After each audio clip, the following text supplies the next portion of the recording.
Buenas tardes, bienvenidos a Conexiones en este miércoles 23 de mayo de 2018. Saludos a usted que nos acompaña a través de la señal abierta de Canal 23 en los 4 departamentos de la zona oriental de nuestro país. También a quienes nos sintonizan por los servicios de cable de Tigo y Claro a nivel nacional. Estamos en la transmisión simultánea a través del fanpage de TVO Canal 23 en Facebook, desde luego. También en Periscope, en Twitter, la tercera opción. Descargar desde su smartphone la aplicación TVO Canal 23 y nos acompaña en la transmisión ininterrumpida. Pues bien, este día miércoles quiero mostrarles a ustedes sobre los temas que estaremos conversando esta mañana esta tarde con nuestro invitado.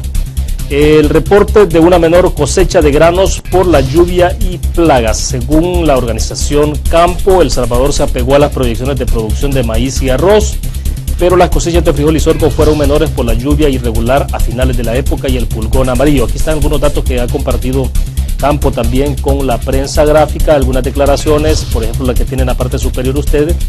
Dice el vicepresidente de la República: este invierno está proyectado como estable, porque se ha comenzado con las lluvias en abril y esperamos que siga así en un promedio regular. 19 millones de dólares es la cifra destacada, más bien 19 millones de quintales de maíz. Hay que reiterar sobre eso porque son quintales de maíz. 19 millones de quintales de maíz que se produjeron en la cosecha 2017-2018 según Campo. Para el próximo ciclo agrícola 2018-2019 se espera alcanzar la misma cantidad. Además, aquí hay algún desarrollo de otras notas. Dice Campo que reclaman una mejor política de apoyo al agro y señala ahí que se está insistiendo en un mejor programa estatal de apoyo al sector y se estima que el trabajo que hace el gobierno se ha ido reduciendo y las propuestas que han hecho han quedado archivadas, mientras que los acuerdos para el café han sido más ágiles y el respaldo al sector azucarero es más fuerte, de acuerdo al señalamiento que han hecho los de Campo. Esta es otra información, pero está desde luego vinculada por el impacto que esto tiene sobre la actividad en el país. Y esto es una información que se está manejando a nivel internacional. Unos 5.5 millones dice que vivirán en la zona urbana. El 85% de la población salvadoreña vivirá en la ciudad en 2050. Se está destacando acá un estudio de Naciones Unidas que proyecta que habrá además 3 grandes ciudades con más de 300.000 habitantes. Aquí hay un destacado que tiene que ver con 3 apartados. El proceso de urbanización influye en el desarrollo. Los afectados, según estima el informe de Naciones Unidas, los países más afectados por el crecimiento desmedido de las urbes son los que están actualmente en vías de desarrollo y poseen ingresos de medianos a bajos, especialmente en las regiones de África y Asia. La desigualdad, expertos del Departamento de Estudios Económicos de la ONU determinaron que una de las causas principales del crecimiento de las urbes es la brecha de servicios de salud, vivienda y necesidades básicas en las zonas rurales de los países. Las oportunidades, el informe señala que el proceso de urbanización puede volverse sostenible si se asegura que toda la superficie territorial de los países urbana o rural cuenten con acceso a las mismas oportunidades de educación, empleo y saneamiento. Bueno, interesante porque esto tiene que ver con la movilidad de las personas del área rural al campo y el impacto que eso está teniendo también, obviamente, en la reducción de la producción agrícola en los países, pero también otro tipo de necesidades que se están creando en el tema urbano en las ciudades. Pues bien, esta tarde queremos agradecer que nos acompañe en nuestros estudios acá en San Salvador. Él es Luis Treminio, el presidente de la Asociación Cámara Salvadoreña de Pequeños y Medianos Productores Campo. Luis, bienvenido, es un gusto que nos acompañes en Conexiones. Muchas gracias, William, por la invitación. Estamos aquí para servir. Bueno, perfecto. A ver, Luis, si comenzamos haciendo una proyección de los datos que ustedes han compartido, justamente reflejamos algunas estimaciones acá en lo que retomó la prensa gráfica de declaraciones tuyas, pero bueno, a ver si nos puedes ir compartiendo un poco esos datos y avanzar un poco más, profundizar para ver qué implicaciones va a tener esto. Hay varios temas en agenda, ¿no? Este es uno, el otro tiene que ver con el inicio del ciclo agrícola, exactamente. Todo este tema de los paquetes agrícolas, ahí había el señalamiento con el tema del café. De repente uno tiene la sensación de que ustedes están señalando que hay unos rubros que están potenciando más que otros. Pero bueno, me lo vas a explicar más adelante. Incluso podemos conversar en este tiempo sobre la situación del impacto del cambio climático en la producción, ¿verdad? Que obviamente tiene un impacto directo sobre la producción agrícola en el país y el mundo. Pero comencemos sobre las estadísticas. 19 millones de quintales, entonces, esto es de maíz. Eso es de maíz. Nosotros habíamos proyectado una producción más o menos de 24.4 millones entre maíz, frijol, sorgo y arroz. En maíz logramos la meta de los 19 millones, perdón, y en arroz con 752.000 quintales. No fue así en el caso de sorgo ni frijol. La salida del invierno fue demasiado copiosa y afectó el 20% de la producción de frijol y el 33% de la producción de sorgo. Al sorgo se le une la cuestión, siempre sigue afectando el pulgón amarillo. En frijol solo fue la salida del invierno, demasiada lluvia hizo que la producción se redujera más o menos en 600.000 quintales. Nosotros habíamos proyectado 2.400.000, al final sacamos 1.900.000 y en el caso de sorgo habíamos proyectado 2.700.000 y sacamos 1.800.000 quintales. Esas son las proyecciones que teníamos. Una cosa es lo que nosotros esperamos y otra cosa ya son los resultados concretos. Esto ya es concreto. Esa fue la producción, más o menos anda por los 23 millones y algo. Ahora, pero entonces las proyecciones que ustedes hicieron, claro, estamos hablando que son, cuando son proyecciones, sí, son estimaciones que ustedes hacen de cómo, pero sí cuadraron bastante con el resultado. Exactamente. Lo que pasa es que nosotros trabajamos directamente con el campo, o sea, con los productores, estamos permanentemente en la producción, con los productores en las comunidades para ir determinando, irle dando seguimiento. El gobierno, el problema que tiene es que hace una proyección y no le da seguimiento, y al final esa misma proyección establece como producción nacional. Y si vos pero no es que el ministerio no tenga los instrumentos de medición, o sea, me no, lo que puede pasa tener más que ustedes incluso. Exactamente, tienen mayor recursos, mayor tecnología. Lo que pasa es que no van a hacer el trabajo de campo, al final se quedan con las primeras proyecciones. Vaya, entonces, ¿y ustedes tienen un contacto directo con los agricultores? Un contacto directo con los agricultores. Campo está compuesta por 15 organizaciones con diferentes trayectorias, cada una de ellas. Tienen años y años de venir trabajando, por lo tanto ya hay más acercamiento con las comunidades. ¿Y habitualmente cómo procesan la información? ¿Ellos le facilitan a ustedes? ¿Ustedes van Nosotros digitando, vamos digitando y después se hace la cuantificación en cuanto son las proyecciones, y lo mismo hacemos ya una vez está por salir la cosecha para ir cuantificando también. Luis, ¿y cuáles son como los puntos neurálgicos para observar cuando ustedes están viendo una cosecha y pueden decir ustedes esta cosecha sí apunta que tendrá buenos resultados o aquí tendremos inconvenientes? Claro, uno piensa de inmediato el tema de la sequía, la ausencia de lluvias o la cantidad excesiva de lluvias, pero ¿qué más? Lo principal es el seguimiento al clima. Damos seguimiento a través de nuestra gente, pero también le damos un seguimiento a través de la información que está generando el Ministerio del Medio Ambiente. El Ministerio de Agricultura no utiliza esa información. No sé por qué hay un divorcio entre el Ministerio de Economía, entre el Ministerio del Medio Ambiente y el Ministerio de Agricultura. Si hubiera eso continúa. Eso continúa. El año pasado, por ejemplo, el Ministerio estaba diciendo esperen para sembrar. El Ministerio del Medio Ambiente estaban diciendo esperen para sembrar y el Ministerio estaba orientando a sembrar. El inicio de este invierno creemos nosotros que no va a ser tan bueno. Creemos que no va a ser tan bueno porque fue un inicio demasiado temprano. Bastante prematuro. Sí. Estaba leyendo, por ejemplo, que desde 1971, más o menos, creo que 71 es que no ocurría un fenómeno como este. Comenzó la lluvia prácticamente 15 de abril, más o menos. Exactamente, ¿no? Entonces eso no pronostica que sea un buen invierno. Esperemos que continúe así. De continuar así, sí vamos a tener una buena producción agrícola.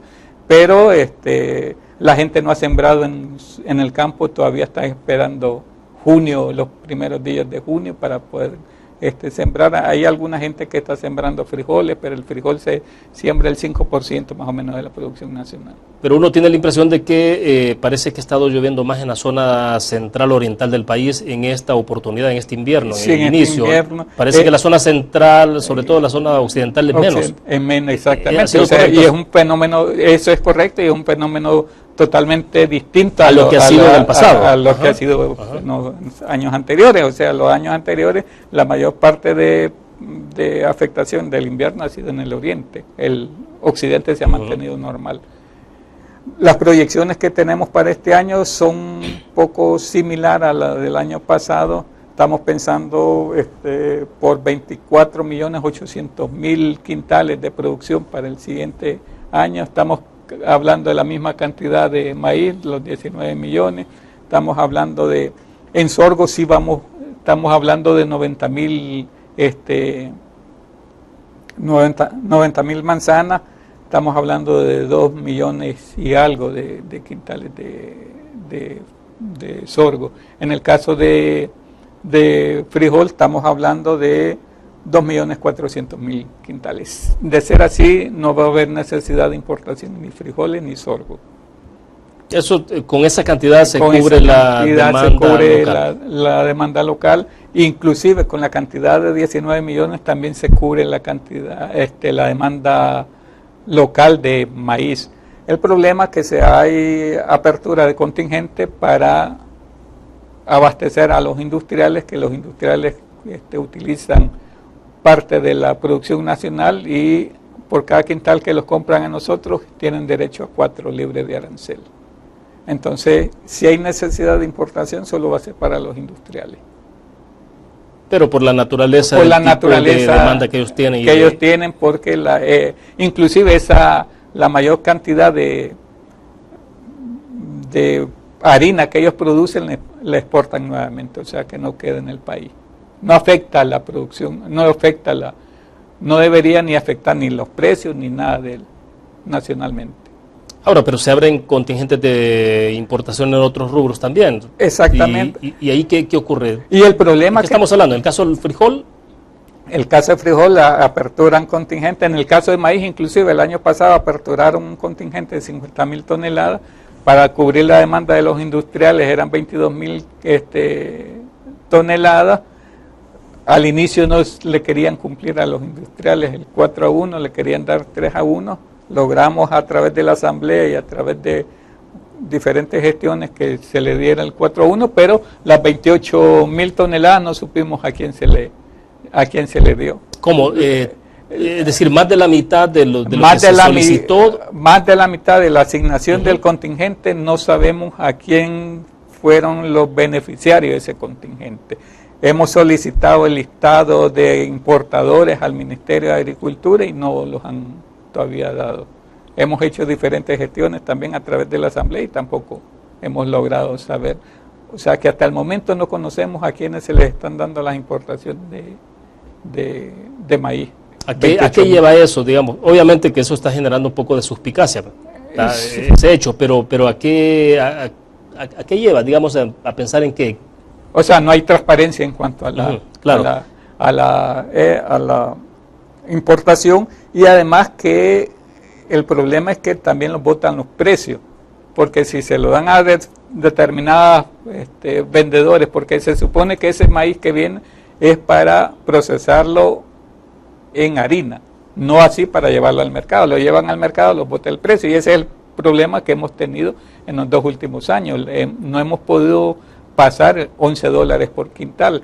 Si los únicos beneficiarios que hemos tenido con mejores precios son los que participan en el contingente, pero en el convenio. Pero en el convenio es muy poca la demanda que hacen los industriales, apenas son el 0.5% de la producción nacional. O sea, solo están comprando 100.000 quintales de maíz. Entonces el peligro es que tengan un excedente en la compra de ciertos granos y estos terminen en el mercado. Entonces ahora sí, en el mercado y bajan los precios. Esto los puede llevar a ustedes a la quiebra.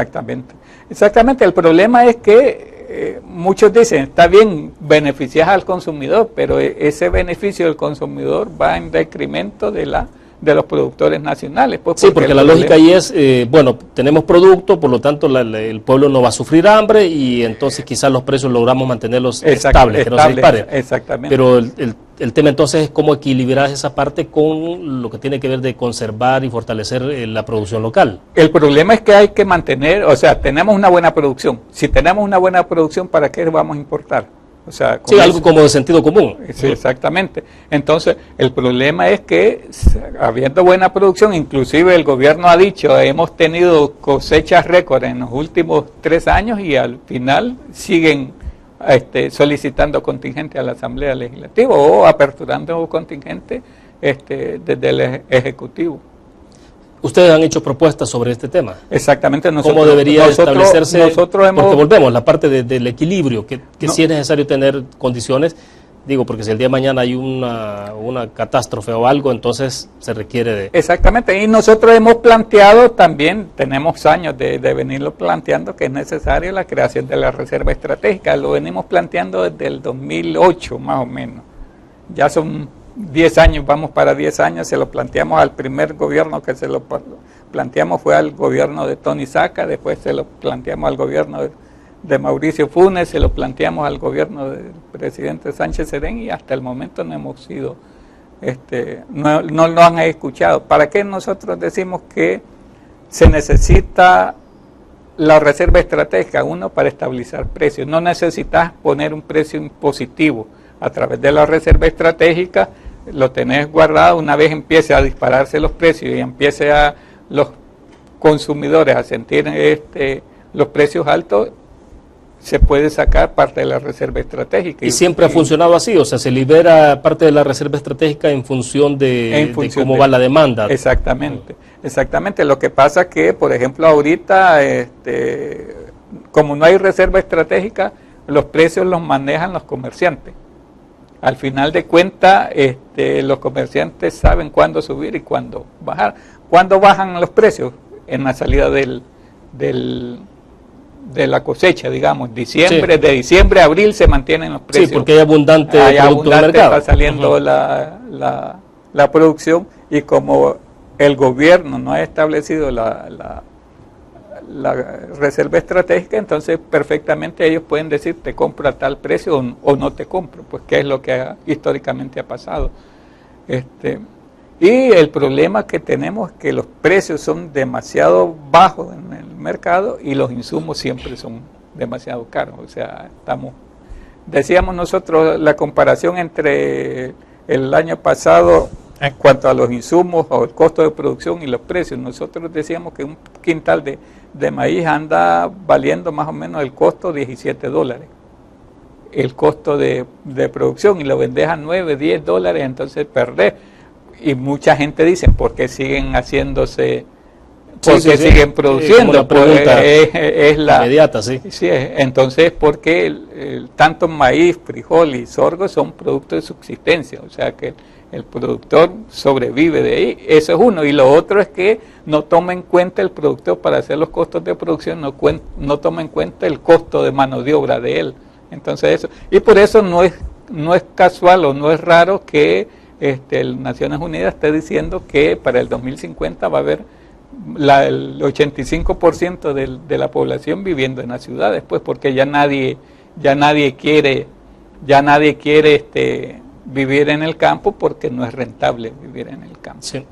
Vamos a tocar ese tema un poquito más adelante, pero la producción en estos rubros que hemos señalado, ¿hay excedente o se sale, digamos, con la producción nacional? Este año cubrimos el 100% del maíz. Vamos a tener un poquito de déficit en cuanto a frijol por la pérdida de finales de la cosecha. Vamos a tener más o menos un 20% de necesidad de importar frijol, más o menos para los meses de julio, inicio de agosto. Vamos a tener este pequeño déficit. En el caso de sorgo, como se importa la cuestión de maíz amarillo, no va a haber déficit, o sea, se cubre. Bien, quedémonos en el punto, hacemos nuestra primera pausa comercial, vamos con los anunciantes, regresamos.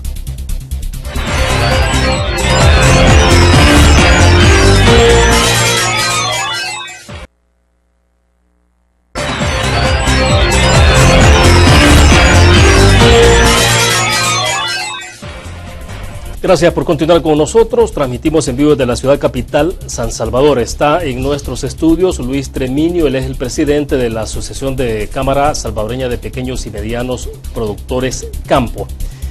Luis, yo creo que me decías que tienen ustedes algunos históricos de comportamiento de producción de los últimos 5 años, sería en promedio. Sí, tenemos un poco más, vamos a hablar creemos nosotros, y nuestras estadísticas han sido que el año donde mayor producción tuvimos fue en el año 2013-2014. Llegamos más o menos a un poco más de 25 millones de quintales entre los diferentes rubros. ¿Y en eso influyó Tuvimos un buen invierno, no tuvimos problemas en nada, plagas, ni plagas ni nada, sino que el comportamiento del invierno fue excelente. No así el 2014-2015. Veníamos de 25 millones de quintales, proyectamos incluso 26 millones de quintales para ese año y tuvimos una pérdida por la sequía del 2013-2014, una pérdida de más o menos de 8.500.000 quintales. O sea que bajamos de 25, bajamos a 19 millones de quintales. En el 2015-2016, las esperanzas o las proyecciones que teníamos de producción eran mucho mayor. Ahí habíamos proyectado producir 29 millones de quintales, porque veníamos de un proceso de sequía, el precio del maíz estaba caro, el precio del frijol estaba caro, entonces todo el sector productor se proyectó a producir más para cubrir el déficit que teníamos. Y viene la sequía del 2015-2016 y los afecta en un poco más de 12 millones de quintales. O sea, teníamos proyectado 29 millones y los afecta con un poco más de 12 millones de quintales, o sea que tuvimos una producción aproximadamente de 17 millones de quintales. Entonces, sí miramos que el cambio climático ha sido fuerte. Después, el siguiente año los proyectamos 26 millones de quintales, producir 26 millones de quintales, ahí no hubo problemas de invierno. Un poco la salida para el frijol siempre, que ha sido muy copiosa, y ahí es donde aparece el pulgón amarillo, y lo afecta en el 100% de la producción de sorgo. Ahora, ¿el pulgón amarillo siempre ha estado presente en el cultivo en este país? ¿O? No, vino en el 2016. O sea, el aparecimiento aquí en el país fue 2016. En Guatemala llegó antes, ¿no? En Guatemala llegó como 4 o 5 años antes. México estaba desde mucho antes. O sea que en el 2016 ya se vino para acá y se vino para quedarse, pues. Y sigue teniendo consecuencias. Erradicarlo es bastante complicado, es muy difícil. Lo que pasa es que la aparición del pulgón amarillo es cuando la mata, digamos, ya está en plena producción. Aparece y ahí difícilmente lo puedes controlar. O sea, va directamente sobre el grano. Sobre la mata, sobre la sábila de la mata. Reduce la posibilidad de desarrollo, entonces. La posibilidad de maduración en el grano. Sí. Y el otro problema que tenemos, ha habido intentos de buscar cómo eliminarlo, no han sido un éxito rotundo, digamos, en eso. Hemos logrado, se ha ido controlando, ya tenemos, el año pasado solo afectó el 20% de la producción de sorgo, pero sigue afectando. Esperamos que ¿Hay países, Luis, hay países donde lo han erradicado? No. O sea, el problema es que va avanzando. Entonces tenemos que aprender a convivir con el pulgón amarillo. Hay que aprender a vivir con el pulgón amarillo. ¿Y facilidades entonces de aplicación de químicos, insecticidas lo que pasa que, por ejemplo, pesticidas? Lo único que es efectivo para lograr controlarlo es los detergentes. De cualquier marca, no vamos a hablar de una marca en específico. Un detergente, en vez de echarle veneno a la planta, le echas, llenas la bomba de detergente y empezás a fumigar con detergente. Eso es lo único que ha logrado. ¿Eso sí lo combate? Eso es lo único que hemos logrado detectar para poderlo combatir y poderlo tener un poco controlado. No sé qué tipo de químico lleva el detergente, pero sí logra controlar y es lo único que hemos logrado hacer para controlarlo. ¿Y ya hay manejo de esto en cantidades de acuerdo a un galón, litros? Sí, etcétera? Sí, ya cada productor tiene ya la dosis necesaria, más o menos son 8 o 10 gramos por bomba y con eso logramos. El problema es que eso los afecta a las bombas.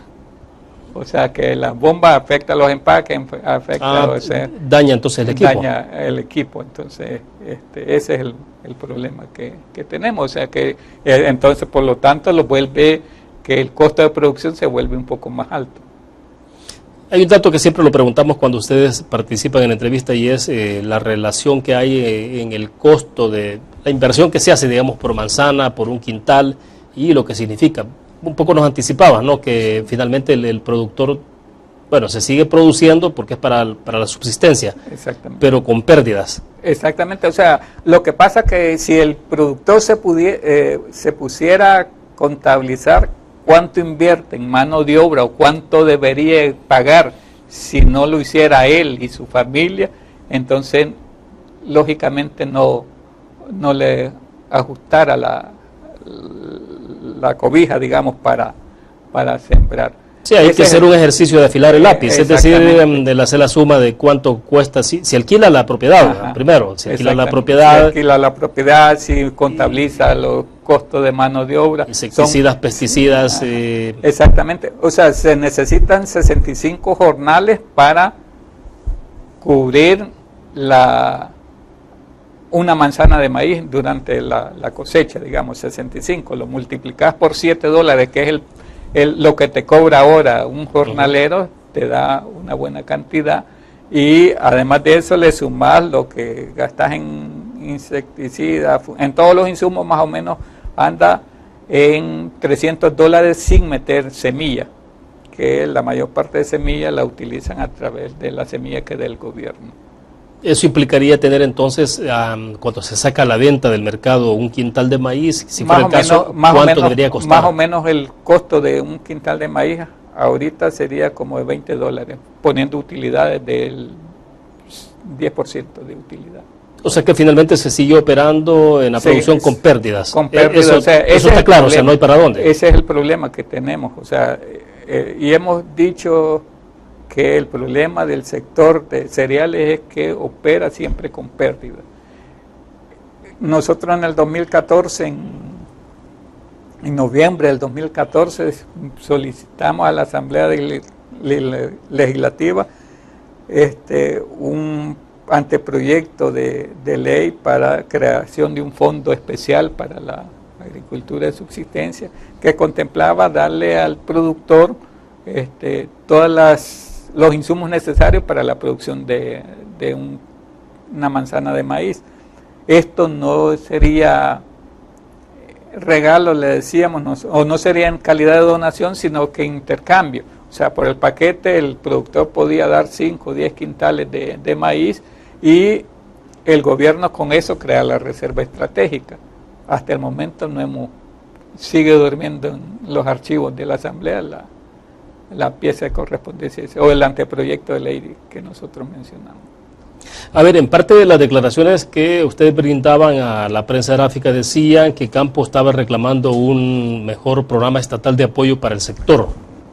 A ver, estas son parte de las gestiones que ustedes han hecho.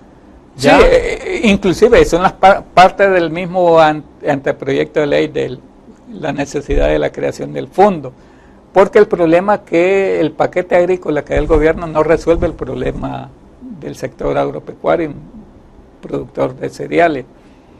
Y si a esto le sumas... Pero ¿cómo así, Luis, la entrega de los paquetes, por ejemplo, del gobierno ha ido disminuyendo? Disminuyendo, exactamente. Eso es lo que tenemos. Hemos tenido disminución en cuanto a la... Por ejemplo, en el 2014-2015... los paquetes que dieron el gobierno fueron 670,000 paquetes. Eso porque hubo sequía. Si no hubiera habido sequía, digamos, hubieran sido 575,000. Para el siguiente año, los paquetes agrícolas del gobierno estaban proyectados en 555,000. Dieron 675 por los 2 años de sequía. Pero ya para el 2016-2017 ya se hubo reducción de 527,000 paquetes. 2017-2018 fueron 470,000. ¿Pero y qué explica la reducción? Porque se reduce cuando hay uno, imagino yo que tendría que ser la lógica así, va mejorando la producción, entonces va bajando. Va bajando, pero el problema es que como no hay una política nacional agropecuaria, lo que se le ocurre al ministro de Agricultura es lo que se hace. Esto es muy discrecional. Exactamente. O sea, si el ministro tuviera mayor capacidad de análisis o mayor vinculación entre las organizaciones, que ese es el otro problema, que hay una desvinculación completa dentro de las autoridades del Ministerio de Agricultura y las organizaciones sociales. Incluso una posición de ataque y cuestión de... El problema es que si no pensás como ellos, o no en que pensés como ellos, pero si criticás la labor que ellos hacen, el problema es que te convertís en enemigos de ellos y te marginan. Y ese es un problema de cualquier gobierno. Y en la marginación supone entonces el no gozar de ciertos beneficios. No gozar de, inclusive si se dan cuenta que determinados productores, miembros de tu asociación, le bloquean la cuestión de la entrega de paquetes agrícolas. El otro problema que hay, por ejemplo, la depuración del padrón de entrega de paquetes agrícolas es el otro problema que existe. O sea, lo depuraron, no se sabe si incluyeron más o qué, pero ellos siguen manejando que siguen dando esa cantidad de paquetes agrícolas. Nosotros, en base a la disminución que van haciendo en el padrón, es que vamos sacando los datos de las entregas de paquetes agrícolas. Y constantemente se está haciendo depuración de... El año pasado fueron 120,000 productores que salieron del padrón. ¿De una sola vez? De una sola vez, con la cuestión que decía que todos los que no tenían su documento único de identidad, que eran productores, los iban a sacar, y los sacaron. O sea, sacaron a 120,000 productores. Entre ellos, supuestamente, gente que tiene como mecánico, chofer. O sea, que cuando vos vas a sacar tu duda y te preguntan cuál es tu oficio, si te estás dedicando ahorita a manejar, decís que sos motorista. Y eso te ponen en que... Aunque sea algo eventual. En que sea algo eventual. O sea, ese es el problema. O sea, que no hubo una verificación si esos productores que se sacaron eran productores o no. Inclusive hay gente que todavía dice en el DUI que es productor, pero en realidad no, ya no se dedica a eso. Entonces habría que, por eso nosotros insistimos, la depuración y cualquier movimiento que debe haber dentro del padrón de beneficiarios tiene que ser en coordinación las autoridades del ministerio con las organizaciones sociales. Ahora, hay un tema que ustedes han abordado y tiene que ver con la parte del financiamiento. Nosotros seguimos insistiendo. 2 líneas, sector privado y por el lado público, Banco de Fomento Agropecuario, pregunto. Las 2 líneas. Lo que pasa es que el sector de cereales no son sujetos de crédito dentro de la banca privada. O sea, automáticamente están fuera. Automáticamente. Entonces, la única opción que tienen es... Exacto, es el sistema financiero público. El sistema financiero público. ¿Por qué no somos sujetos de crédito? Por lo mismo que decimos, somos productores de subsistencia, vas al banco, hacen la medición entre costos, beneficios, claro, y al final te dicen no me vas a alcanzar a pagar. Sí, anticipadamente saben los bancos que no tienen capacidad de pago, digamos, entre comillas. Y dentro del sector, entonces estamos diciendo, hay que reforzar la banca estatal. Hay que reforzarla porque el problema es que la banca estatal, se supone son 400,000 productores de granos básicos y solo la banca estatal solo le da cubre 28,000 créditos, digamos. Entonces eso viene a ser más o menos el 20% o tal vez menos por ciento de los productores nacionales, productor nacional de cereal.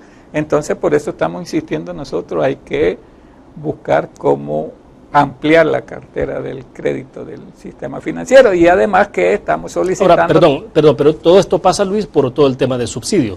Inevitablemente se termina hablando de ese tema. ¿Cómo subsidiar un segmento importante de productores en este país? Sí, o sea, por eso es que tiene lógica la cuestión de la reserva estratégica.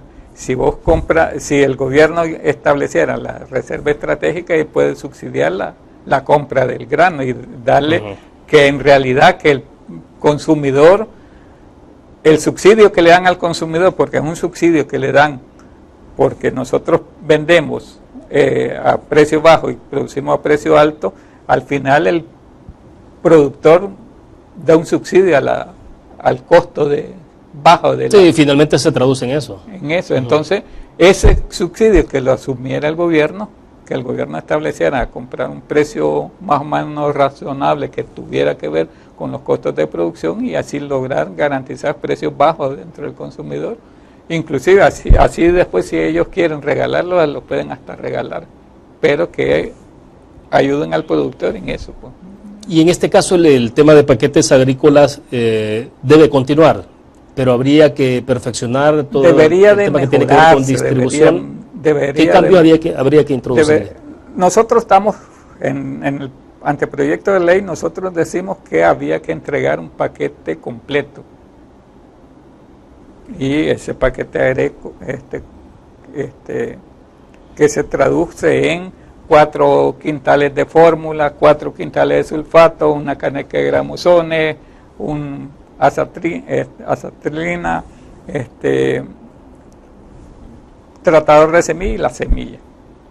A cambio de eso... Porque hoy, ¿qué se está entregando? Hoy se entrega un quintal de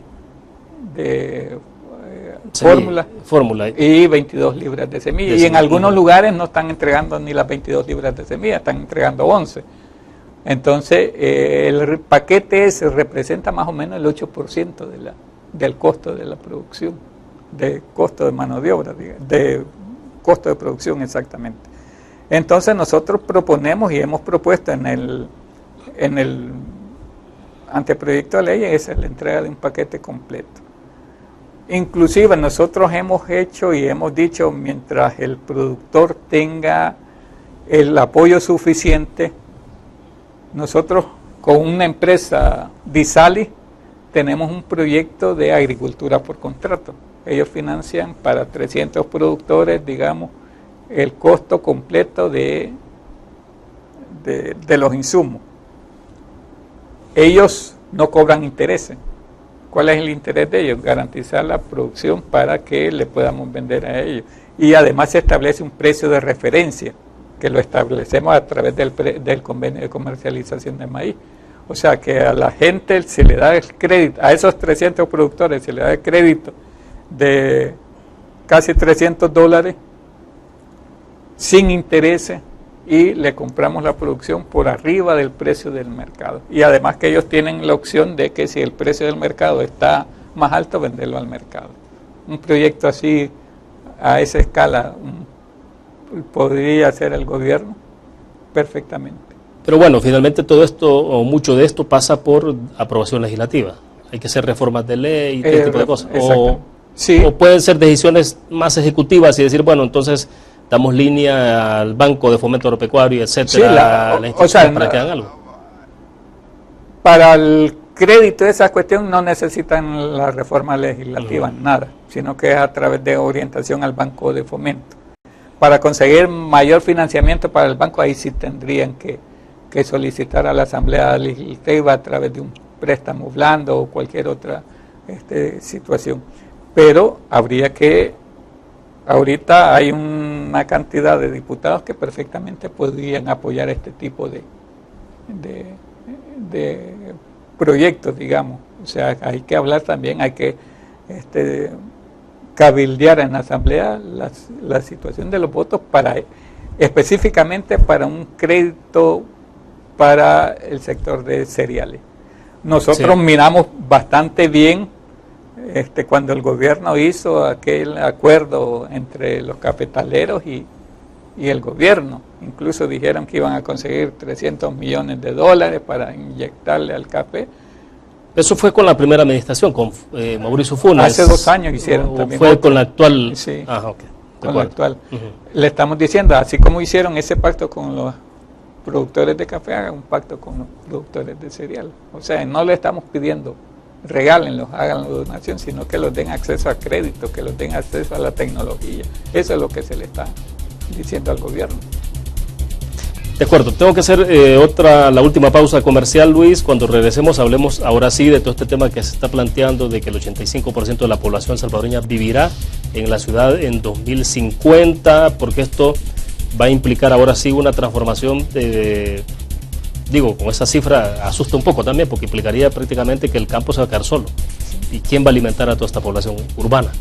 Y que presiona por los más servicios de salud, educación, vivienda y alimentación. Hablamos de ese tema al regreso y hablar un poco más entonces de cuáles son los puntos específicos que habría que enfrentar para que se pueda mejorar la producción agrícola en el país y desde luego la condición de vida de nuestros agricultores. Vamos a una pausa, regresamos.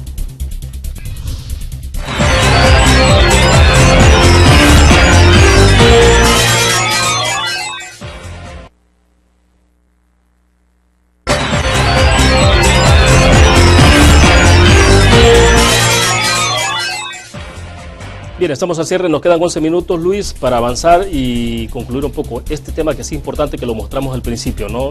La migración masiva, ahora sí parece que ya eso sería masivo del campo a la ciudad, porque se está planteando la posibilidad de que el 85% de la población viva en la ciudad en 2050. Claro, cualquiera dice, bueno, pero falta bastante para llegar a eso, ¿no? Pero si vemos la estadística y el comportamiento de las movilidades de la población en nuestro país y el mundo, uno dice, bueno, pero hacia eso vamos, que ese es el tema.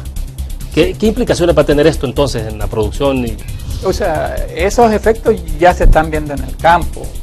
Tal vez la gente no esté migrando, pero los jóvenes ya no quieren dedicarse a la agricultura. Esa parte es interesante, es correcto. O sea, ya los jóvenes no quieren dedicarse a la agricultura. ¿Por qué? Porque desde que nacieron están viendo a sus papás que están dedicados a la agricultura, pasan días y días trabajando y al final no miran. Sí, no es rentable. No es rentable. Entonces, digamos, esa es una de las. El principal desestímulo.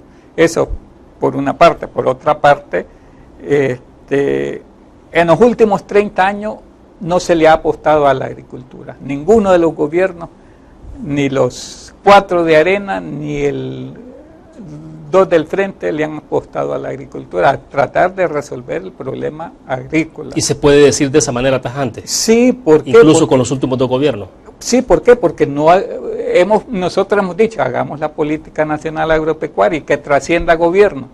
¿Por qué? Porque así le das un rumbo fijo, sabes hasta dónde vas a llegar, sabes hasta qué querés hacer, proyecciones, puede ser hasta el 2030, 2050. Sí, claro. O sea, pero al no haber.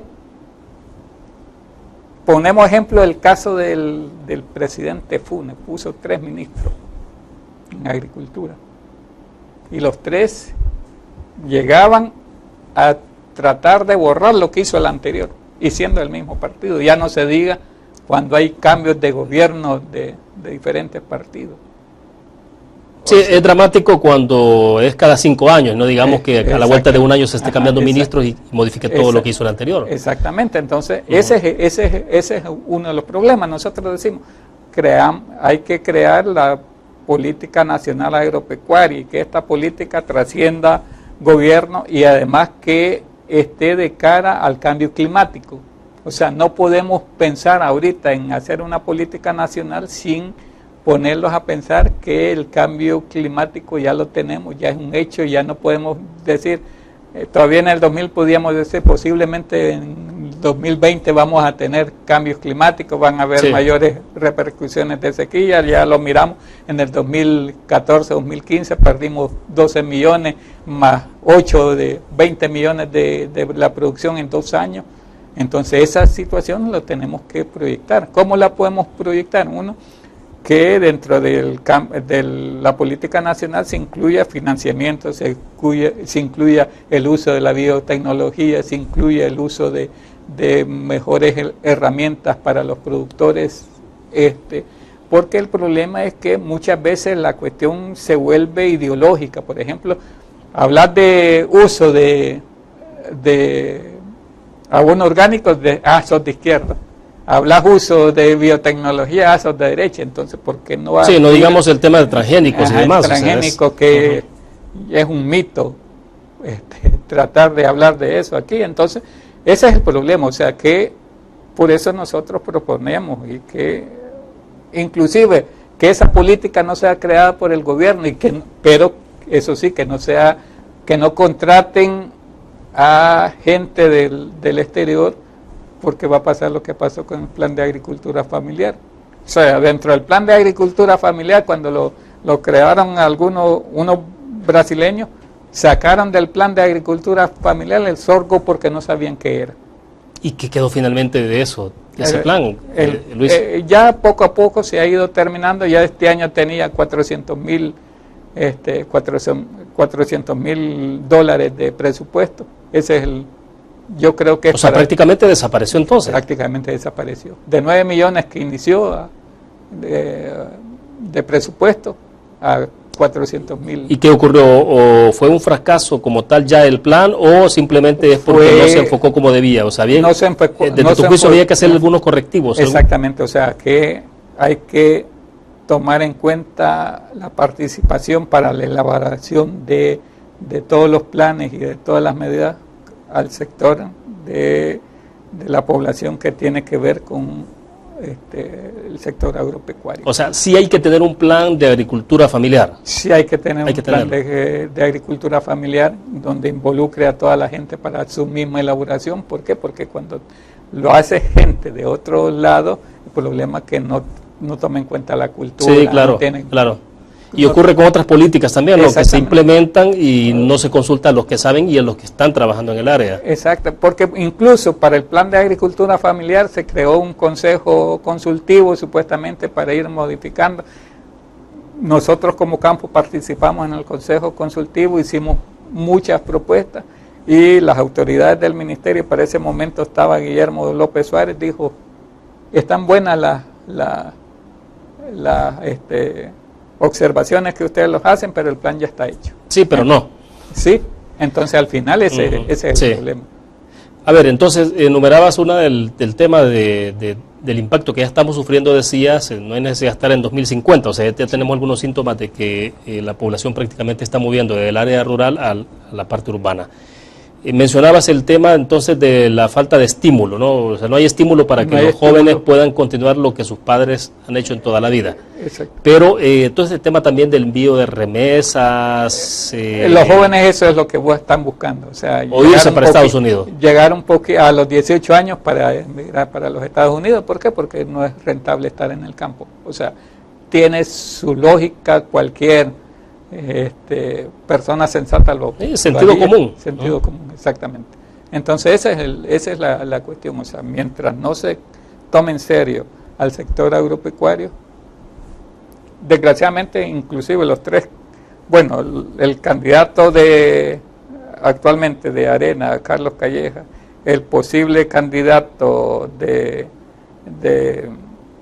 Nuevas Ideas, Nayib, y entre Gerson y Hugo no se sabe hasta el momento cuáles son las acciones, no han empezado a llamar. Bueno, ahorita necesitamos ver cómo está el sector agropecuario, reunámoslos con los diferentes sectores y no necesariamente... Por ejemplo, con Campos no han tenido contacto ninguno de los aspirantes, ¿o sí? Con Campos tuvimos una reunión hace tiempo, todavía no era candidato Carlos Calleja, hablamos, dijo, después que sea candidato vamos a volverlos a hablar. Con Gerson lo mismo. O sea, el problema es ese, o sea, que no toman en serio la cuestión del sector agropecuario. Y el sector agropecuario es un sector importante en la producción y en la situación económica de nuestro país. Generamos el 21% del Producto Interno Bruto. Entonces, por lo tanto, somos un sector que deberíamos ser tomado en cuenta para la creación y elaboración de políticas. Ahora, volvamos entonces con este tema de las movilidades de la población en este país. Las consecuencias, decía, de alguna forma se van sintiendo, pero si esto continúa, se va a acentuar. O sea, vamos a llegar a un momento determinado en que vamos a tener que estar importando cualquier tipo de granos. O sea, ya no solo estar pensando que en el caso de las verduras, las legumbres, sí, que es lo más común o inmediato con el caso de Guatemala. Sí, y lo que pasa es que ahorita nosotros solo lo estamos sintiendo. Esperemos que empiece Guatemala por la misma cuestión. Vamos a tener también el problema de déficit en cuanto a ya no vamos a poder importar de Guatemala. Porque no, y ver otras variables. Por ejemplo, en este momento el precio de los combustibles se está disparando. Exacto. Entonces, si se trae producto de Guatemala, obviamente eso va a incrementar sustancialmente el precio de muchos productos. Y recordemos que los insumos son, digamos, provenientes también del petróleo. Sí. O sea, que si se sube el combustible, en determinado momento va a subir también la cuestión de los insumos agrícolas. Entonces, es necesario establecer una política. Y nosotros insistimos mucho en esta situación. En determinado momento vamos a parecer CD rayado, hablando tanto de la política nacional, porque creemos que es la única solución para resolver el agro. O sea, pero nadie ha querido tomar ese guante. Parece que... Sí, ¿cuánto tienen ustedes de estar insistiendo? ¿En los últimos 3, 4 años o más? Te decía que desde el 2008, con el primero que se lo empezamos a plantear fue el gobierno del presidente Saca. O sea, desde ese momento estaban hablando de una política desde nacional. Ese momento. Y hasta el momento seguimos esperando que uno de los gobiernos los tome en cuenta y que no diga por cuestiones de ganar elecciones, sino que en realidad que esta política nacional trascienda al gobierno. O sea, es un problema de nación, no es un problema de un partido político. O sea, ese es el problema, esa es la cuestión, a ese nivel estamos en el sector agropecuario. El problema es que lo tomamos en cuenta desde el punto de vista partidario, desde el punto de vista de intereses del grupo. Entonces, al final no se logra resolver el problema. O sea, porque el enfoque entonces es solo a ver si podemos captar votos a través de este proyecto, del otro. Entonces, exacto. Y no necesariamente los proyectos exitosos no necesariamente están vinculados al rédito político electoral. Exacto, porque por ejemplo el programa de paquetes agrícolas no nació como un programa de política, sino que nació con ese objetivo, buscar cómo conseguir votos. O sea, lo siguieron manteniendo, inclusive al inicio se daba, los partidos políticos repartían los paquetes agrícolas, entonces como que esa es la cuestión. Bueno, se nos ha terminado el tiempo. Gracias porque siempre compartí con nosotros, Luis, con la audiencia de TVO. El inicio de esto, bueno, quizás más adelante hay fechas clave, ¿no? En la producción, quizás que sería ahí por agosto podríamos tener otra conversación, ¿no? Para ver entonces cómo ha evolucionado ya en términos prácticos. Sí, ya en agosto tenemos el 85% sembrado de maíz, comenzamos... Hay buen nivel de certidumbre con la información que ya tienen en sus manos. Exacto. Perfecto, se nos agotó el tiempo. Gracias, Luis, por haber estado con nosotros. Gracias a vos, William, por haberme invitado. Bueno, perfecto, terminamos de esta forma Conexiones. Gracias a ustedes que nos acompañaron. Nos vemos mañana 5 de la tarde en punto. Buenas tardes.